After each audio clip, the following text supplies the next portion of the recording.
Olá, damos início agora a mais uma Janela Internacional. A participação é do Ricardo Azevedo, que já esteve no nosso programa Janela Internacional, exatamente para falar do 11 de setembro de 1973 e para falar da caravana de brasileiros que iria a Santiago do Chile participar das homenagens a Salvador Allende e ao governo da Unidade Popular, né? Passados 50 anos do golpe de 1973. Pois bem, essa caravana iria e foi, né? A ideia da caravana e do grupo Viva Chile surgiu em março desse ano, a partir de uma conversa entre alguns amigos que estiveram exilados no Chile no período Allende.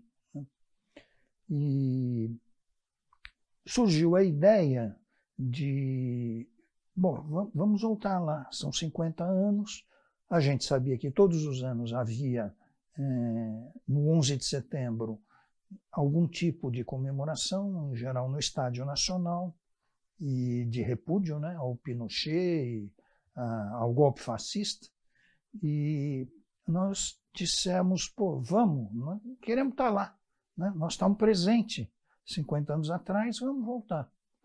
E aí surgiu a ideia, alguém propôs, vamos fazer um manifesto, então, colocando quais são os objetivos, né?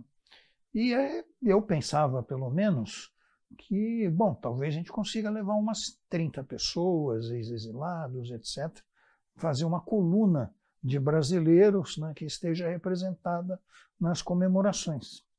E a coisa foi crescendo, foi ganhando adesão, né, e terminou que nós fomos em 145 pessoas, né, e o manifesto que a gente lançou chegou a 470 e poucas assinaturas.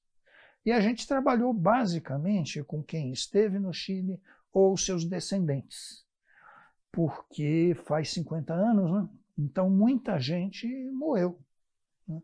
Lá no Chile foram assassinados pela direita, pelo fascismo, 6 companheiros. Mas além disso, de lá para cá, muita gente morreu. Mas tinha muito filho, muito neto, né, que estiveram na caravana. Os filhos do Márcio, as filhas do Márcio Moreira Alves, que foi deputado cassado, os filhos do Francisco Julião, que foi o líder das Ligas Camponesas, né, a filha do poeta Tiago de Mello, Isabela, a filha do casal, que eram 2 intelectuais de peso, o Teotônio dos Santos e a Vânia Bambirra, sua filha, a Nádia, acabou não indo por problema de saúde, mas foi muito representativo. E isso porque também só não foi mais gente, porque são 50 anos, né? Então quem tinha 20 na época, hoje tem 70. No meu caso eu tinha 24, hoje eu tenho 74. Então, muita gente não foi por problema financeiro, não tinha renda, mas muita gente não foi por problema de saúde. Não tinha condições, o médico proibiu, e, enfim. Companheiros que estão no manifesto desde o início, são dos primeiros, não puderam ir por essa razão. E há também uma parte, alguns companheiros, que não foram porque sentiam que não iam suportar o choque emocional. Gente que disse, eu não vou aguentar. Vai ser uma emoção tão grande, tão profunda, que eu não vou. Houve mais de um caso assim. Também companheiros que estão desde o início no movimento e não foram.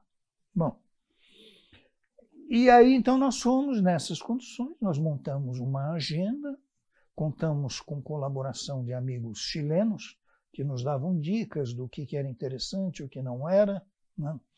E passamos lá, na realidade, nós tínhamos uma agenda, digamos, do grupo.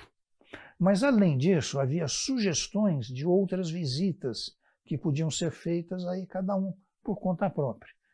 E teve gente, inclusive, que ainda está lá, né? Já terminou há 10 dias, aproveitou para viajar, para fazer turismo no Chile, e gente que foi antes, né? Que chegou lá no dia 1º. Então, a gente não era uma coisa centralizada, né? Nós éramos uma ação entre amigos, por trás de nós não havia nada, nenhum partido, nenhuma organização, nenhum sindicato, era uma ação entre amigos, né? Que tinha uma programação comum de 4 dias, e aí cada um tinha liberdade de prolongar à medida em que quisesse e pudesse, né? Eu dividiria assim, tem 3 pontos muito importantes na viagem. O primeiro deles é o emocional, o reencontro, o reencontro de pessoas que não se viam há 50 anos, desde o golpe, que eram vizinhos, que eram colegas de trabalho, etc. E o golpe prendeu, expulsou, levou ao asilo, etc. e tal, e as pessoas não se viram mais e se reencontraram agora. Então, a carga emocional que teve, e a nossa primeira atividade foi um jantar de confraternização, quando a gente chegou, no sábado, né? E aí foi uma choradeira, um negócio assim de emocionar, de arrepiar, esses reencontros, né? E segundo, o reencontro com lugares. Então teve gente que foi ver aonde morou a casa, onde viveu, como está, etc. Teve o pessoal que foi visitar o que era então a Embaixada do Panamá, que acolheu 200 refugiados, uma boa parte de brasileiros, e hoje está tombada, né? Então eles fizeram questão de ir lá visitar, rever o lugar onde eles foram acolhidos pela Embaixada do Panamá, que foi muito solidária na hora do golpe no Chile, né? Então esse também é um aspecto importante do reencontro, não só entre pessoas, mas do reencontro com lugares, né? Então esse é o primeiro ponto que eu destaco, o lado emocional. Era uma choradeira o tempo inteiro. A gente ia no estádio, chorava, a gente ia na embaixada, chorava, a gente se reencontrava com velhos amigos, enfim. Um clima muito emocional, mas de muito companheirismo. Muito. Não houve nenhuma briga, não houve nenhum incidente dentro da caravana. Bom, chato sempre tem em qualquer lugar. Havia os chatos, mas não houve maior conflito, nada disso. O segundo ponto, que para mim é muito importante, foi a gente ver o trabalho que é feito no Chile de recuperação da memória e da recuperação desse período todo. É impressionante. Não só se tem um grande museu, né, da memória e dos direitos humanos, que nós visitamos, tivemos uma visita guiada, como existe um museu do Estádio Nacional, que o Estádio Nacional foi um campo de concentração. Eu estive preso no Estádio Nacional durante 27 dias. Né? E havia, na época, cerca de 15 mil presos o tempo inteiro. Todo dia saía e entrava a gente. Né? E eles preservaram. O estádio continua sendo o estádio, a seleção do Chile joga lá.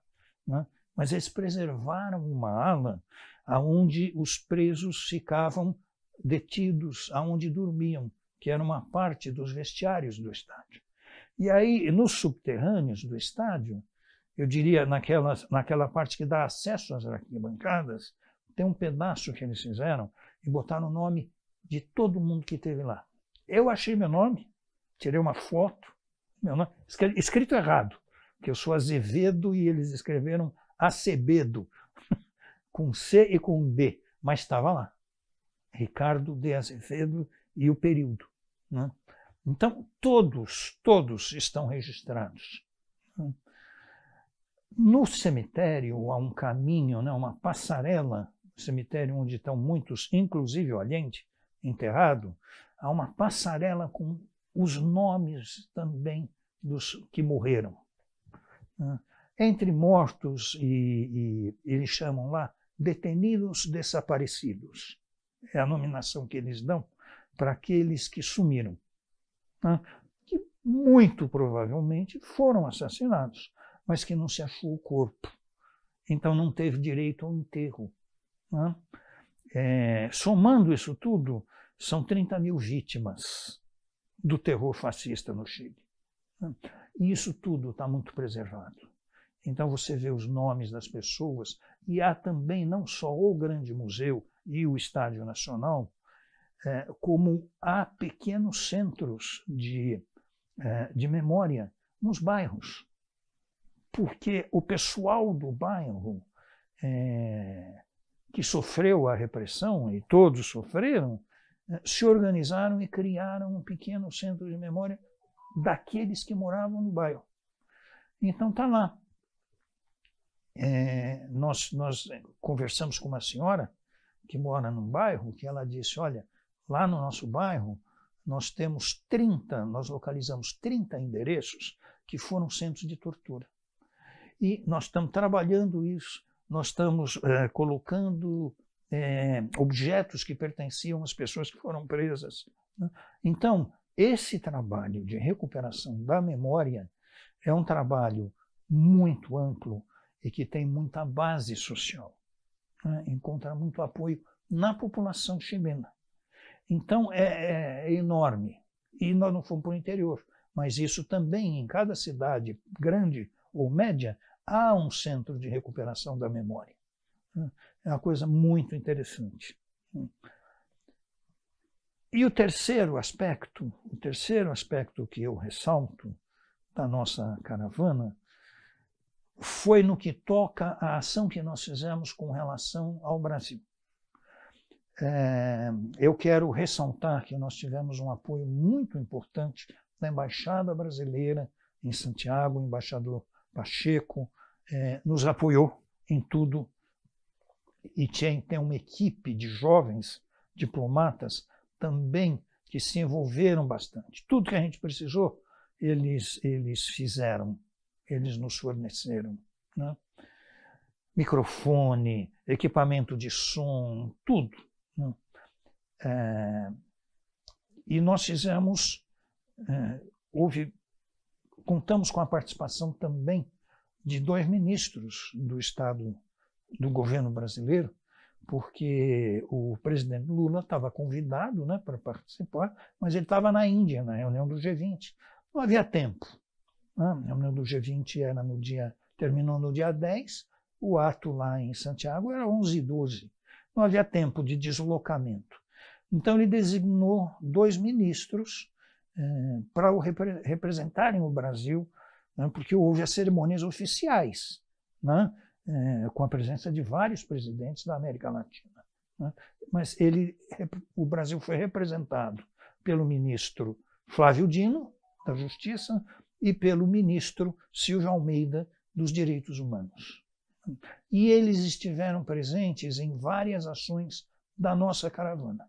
Então havia, digamos assim, uma programação oficial coordenada pela Embaixada Brasileira, que constou da inauguração de uma exposição de fotos de um fotógrafo brasileiro com mais de 90 anos que estava lá presente, o Teixeira, Evandro Teixeira, que fotografou o Estado Nacional, fotografou o dia do golpe, fotografou o enterro do Pablo Neruda 15 dias depois, que era de uma coragem estupenda, porque tudo isso era proibido. Né? Era proibido ele entrar no estádio, era proibido ele fotografar o enterro do Neruda, e ele conseguiu. Né?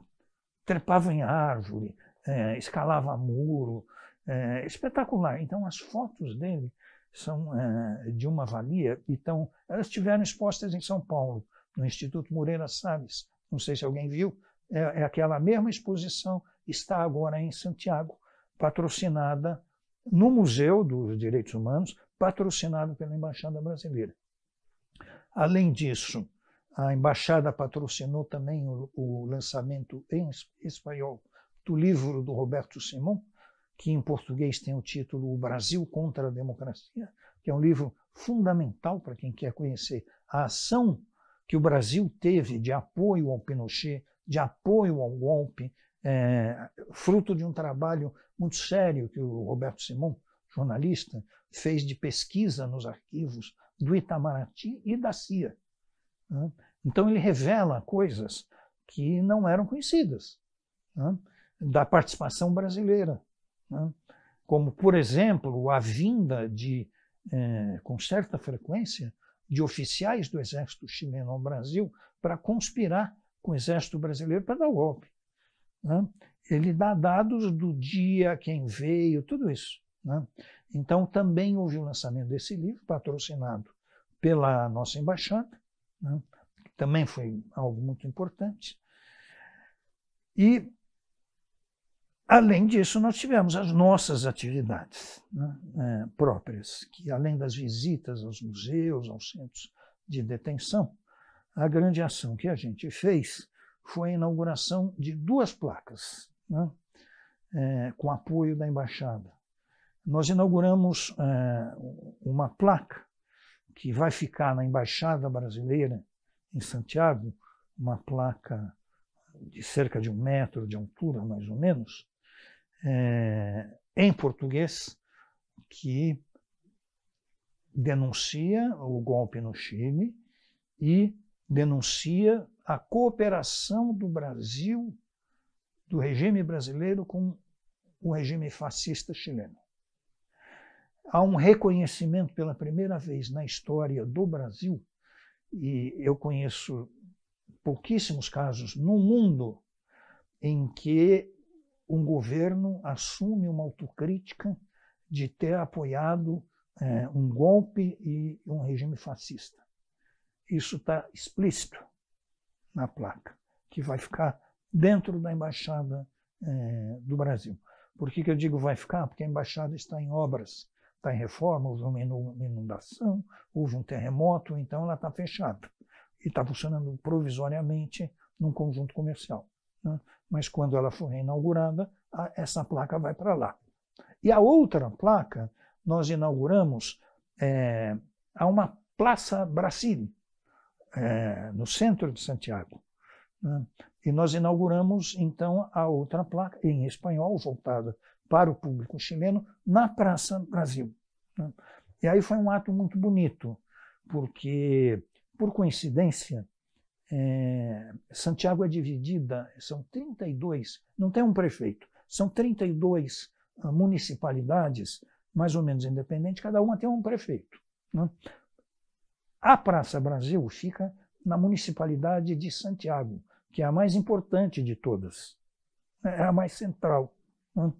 E, por coincidência, a prefeita dessa comunidade é uma comunista, filha de mãe brasileira, que chama Iracy Hasler, né? Iracy não é um nome espanhol, é bem brasileiro, né? Uma piauiense, né? E então nós a convidamos para estar presente, né? E aí nós tivemos esse ato de inauguração em que falaram 3 representantes do nosso grupo, inclusive a viúva de um dos detenidos desaparecidos, do Túlio Quintiliano Cardoso. Ela falou, a filha dele falou, e todas as falas muito lindas, né? A filha dele, que tinha meses quando ele desapareceu, falou da importância do luto e que ela nunca tinha podido curtir o luto pelo desaparecimento do seu pai, e que aqui, naquele momento, lá em Santiago, ela estava sentindo isso e ela estava absolutamente emocionada, né? E nessa hora em que ela falava, eu olhei e, de repente, o embaixador brasileiro e a prefeita de Santiago, os dois choravam, e toda a plateia chorava, né? Então foi muito emocionante. E também, além dos nossos representantes do grupo, estavam presentes e discursaram os 2 ministros, né? O Flávio Dino e o Silvio Almeida, e a prefeita de Santiago, filha de brasileiro, né? E num outro ato em que eles estiveram presentes, no Museu da Memória e dos Direitos Humanos, o ministro Flávio Dino se comprometeu publicamente no seu discurso, né, a dizer: nós temos que aprender com o Chile, nós temos que fazer o nosso memorial dos mortos e desaparecidos no Brasil.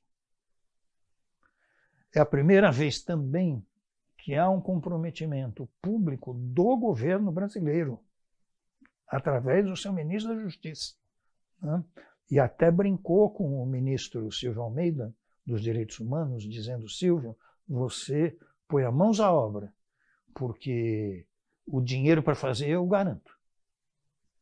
Exatamente essas palavras. Então, há um sentido político também, além do emocional, além do aspecto da memória, há um sentido político muito forte na nossa caravana. Porque nós conseguimos duas coisas fundamentais. Nós conseguimos arrancar, né? Eu estou dizendo arrancar não no mau sentido, mas fazer com que, né, representantes do governo brasileiro se comprometessem com duas coisas fundamentais que nunca tinham sido feitas. Primeiro, reconhecer a participação ativa que o governo, a ditadura brasileira, teve no golpe do Chile e no apoio ao pinochetismo. Isso nunca tinha sido feito. E o segundo, o comprometimento com a valorização do trabalho da memória do período no Brasil, né, e a construção de um memorial, um centro de memória, seja, tem o nome que tiver, aqui no Brasil, como existe na Argentina, como existe no Uruguai e como existe no Chile. Então, essa dimensão política nós não esperávamos. Não estava no nosso plano que iriam ministros que participariam dos nossos atos, não estava no nosso plano que a prefeita de Santiago era filha de... Nós não sabíamos disso. Então, ultrapassou em muito os nossos objetivos. Foi muito bom e eu termino dizendo o seguinte: eu acho que as 145 pessoas que foram na caravana, mais os que se agregaram lá, né, porque tem brasileiros que moram no Chile, poucos, mas tem, né? Essas pessoas voltaram diferente. Eu voltei diferente. E acho que a caravana nos marcou para o resto das nossas vidas. Nós não vamos esquecer jamais, né, a emoção e a beleza que foi o projeto Viva Chile.